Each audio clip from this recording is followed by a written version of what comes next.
Hi guys, magandang araw po sa inyong lahat. Ito naman pong kaibigan nyo si Jake. Sa video natin ngayon, pag-usapan po natin ang sinabi ni Pangulong Bongbong Marcos na ang online gambling ay nakakasira ng pamilya.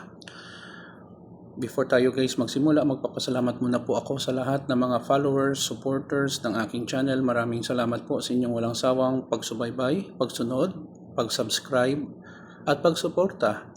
I really appreciate guys ang inyong pagmamahal sa channel ko. Kung wala kayo, wala din ako. Kung bago lang kayo sa channel ko at gusto nyo ang video na ito, paki-like lang po, share, and huwag kalimutang mag-subscribe.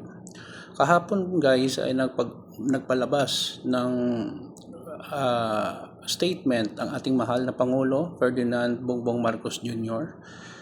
regarding po sa online gambling. Sabi ng ating mahal na Pangulo, maraming pamilya ang nasisira dahil po sa online gambling. Especially po kung hindi po ito ginamit ng husto or irresponsible na paggamit. Yun po ang kanyang pinopost sa kanyang social media account. Saad pa ng ating mahal na Pangulo, technology is here to make our lives easier, to rid the government of corruption, to speed up processes, to improve education, healthcare, and trade. Above all, to make the Filipino family successful and united, not to destroy it. Saad niya na ang teknolohiya ay maganda po sa atin kasi nakakatulong po ito mapabilis ang mga proseso ng ating buhay sa government man or sa mga pribadong sektor. Pero at makatulong po ito sa pagbawas ng korupsyon. Pero gamitin po ito ng tama. Kasi kung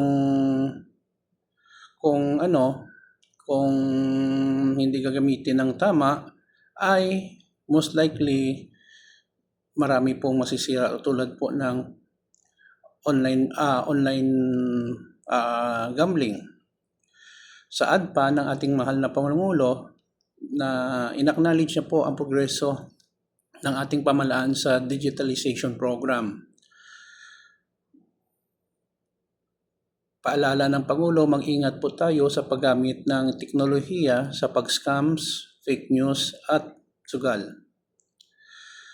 Despite these positive developments, it is unfortunate, saad ng ating Pangulo, that is also being used by bad persons of misinformations or fake news, and many of us failing to victim to this. Marami tayong na paniwala sa mga fake news, no?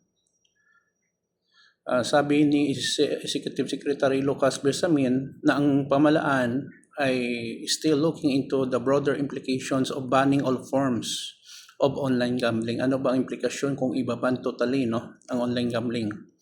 The policy remains the same. The President is very strong about POGOs, Philippine Offshore Gaming Operations. POGOs are already banned, sabi nga ni Bersamin sa interview kahapon. While the ban of POGOs stays, other forms of online gambling that are not linked to scams or online fraud are still being studied, saad ng Secretary Nancy Bersamin.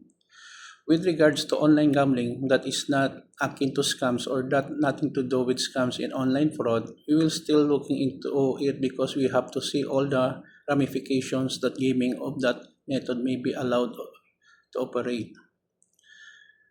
May mga ilang senador po tayo katulad ni Senator Sherwin Gatchalian, Juan Miguel Zubiri, Risa Ontiveros, Alan Peter Cayetano at Pia Cayetano na gusto talaga nila i-ban ang online gambling. Okay? So, sa part naman ni Vice President Sara Duterte Carpio, nagsalita siya na ayaw niya talaga sa lahat ng online gambling. But favors po siya na i-regulate po ang gambling. So ano ba guys ang masasabi nyo sa sabi ng mahal nating Pangulo na ang online gambling ay nakakasira sa mga pamilyang Pilipino. Maraming salamat po sa inyong panonood at suporta. Sana po may napulot po kayong aral dito. Please like, share, and huwag kalimutang mag-subscribe sa channel ko. Ingat po tayo lagi. May bagyo kasi ngayon.